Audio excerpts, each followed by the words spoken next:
Un de ses camarades de classe qui a partagé l'école des garçons avec Pierre Mauroy. Ils avaient alors 8 ans. Il se souvient d'un garçon sérieux, d'une intelligence à part, qui prenait aussi régulièrement de ses nouvelles. Écoutez.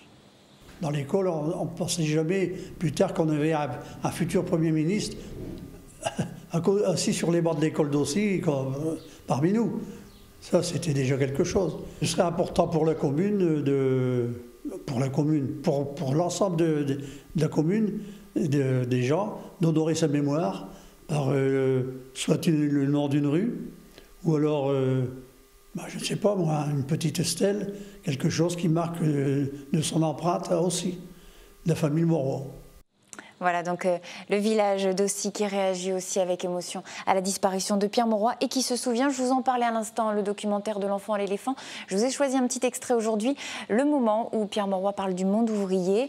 Il ne voulait pas aller à l'usine, il n'était pas destiné pour ça selon lui. Il voulait faire autre chose, de la politique, mais il n'oubliait pas pour autant ses camarades. Regardez. Ça m'a toujours frappé au village, cette prédisposition. Il y avait des enfants comme moi qui ne rêvaient qu'à la ville. Il voulait s'évader du village, mais s'évader socialement, quoi. Et puis il y en avait d'autres, ils étaient prédestinés, quoi. Moi, je vois, j'ai fait mes classes primaires avec des enfants qui étaient intelligents, qui auraient pu devenir des premiers ministres, etc. Donc, je veux dire, il y en avait qui étaient vraiment des enfants très vifs. D'ailleurs, mon père était heureux de quelques-uns. Il voulait à tout prix qu'ils fassent école normale. On ne voyait pas plus haut, c'était l'école normale. Mais ils ne voulaient pas.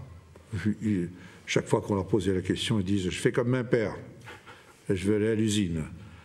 Prendre des spalettes, aller à l'usine. Et ramener son premier salaire à sa mère. Voilà.